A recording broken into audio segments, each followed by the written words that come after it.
Welcome. In today's video, we'll walk you through the simple steps to pin a group on WhatsApp using the desktop app. This feature is incredibly handy for keeping your most important chats easily accessible at the top of your list. Let's get started. First, open the WhatsApp app on your PC. Make sure you're logged in and ready to go. If you're not logged in yet, scan the QR code using your mobile device to sync your account. Next, locate the group you want to pin. Scroll through your chat list or use the search bar at the top to quickly find it. Once you've found the group, hover over it with your mouse.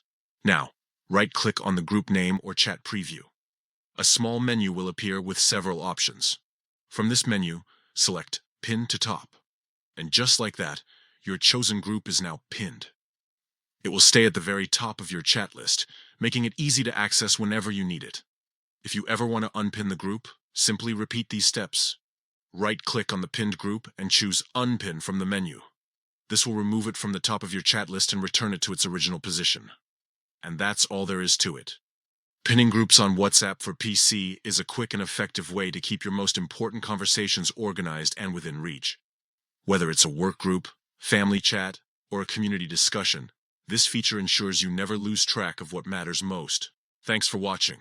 If you found this tutorial helpful, don't forget to like this video and subscribe for more tips and tricks on using WhatsApp and other apps efficiently. See you in the next one.